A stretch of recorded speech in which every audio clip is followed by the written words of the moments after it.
Hello goat lovers, Crystal here with Blue Cactus Dairy Goats, and if you guys are new to registering your goats, then you might be a little confused as far as how to read this pedigree and the registration certificate that ADGA is going to send you once your goat is registered. So I am going to give you guys a brief overview of exactly what this registration means.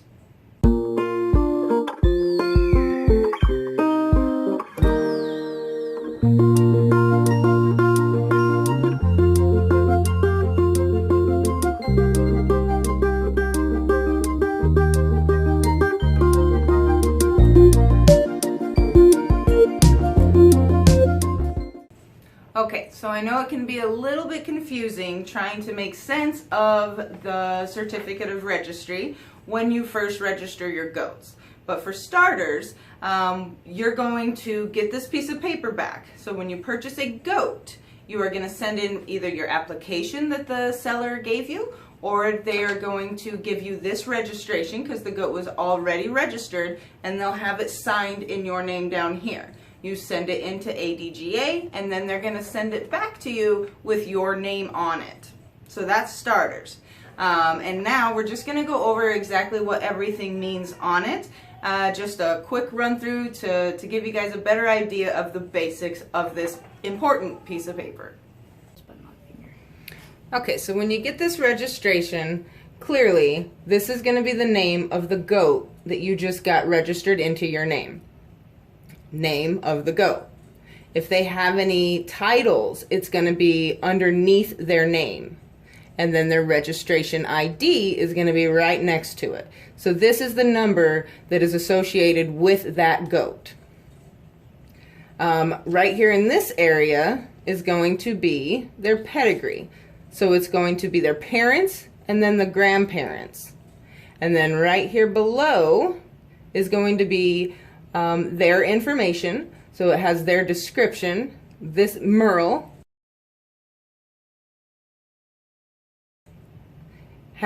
he's black and brown with white and blue eyes. He's a buck, he's polled or hornless, naturally hornless, and his ear information is erect.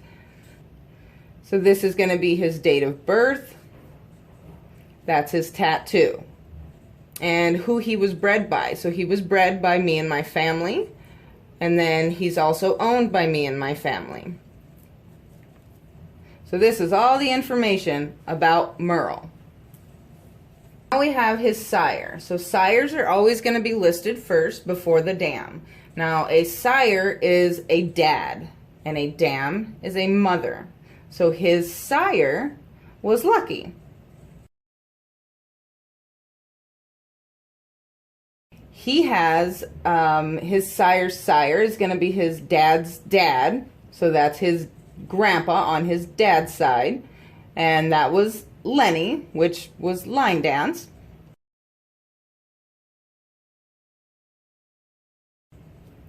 And then on his grandma on his dad's side is going to be Lacey, who we also have in the herd. And his dam is May.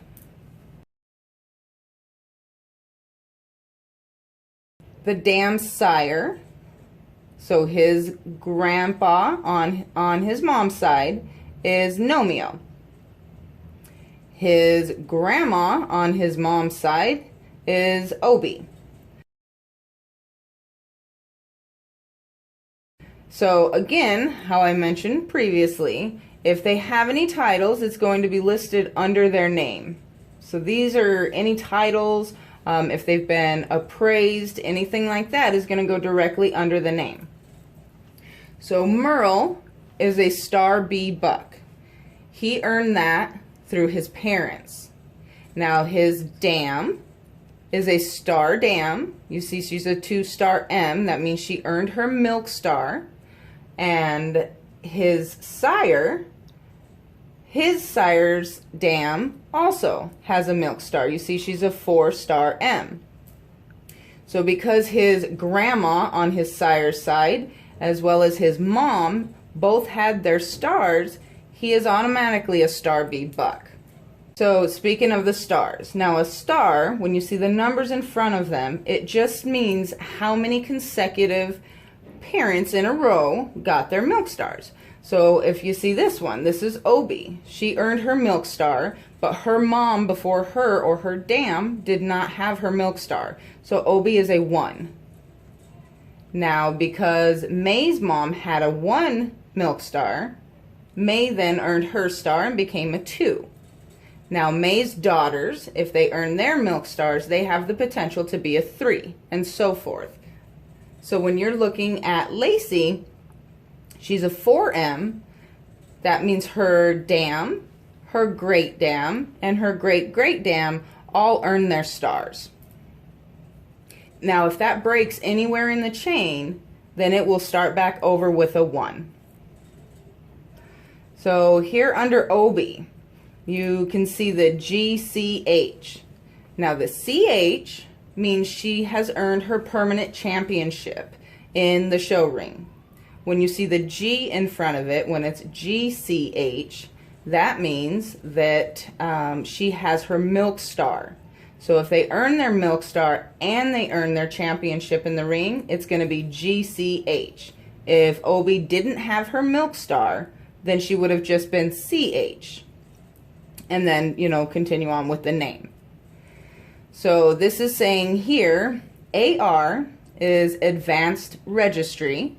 So in 2007, she earned her milk star in the Advanced Registry. Now there's a couple different ways you can earn your milk star. You do have to qualify points wise, but mainly it is for the DHIR, Dairy Herd Improvement Registry.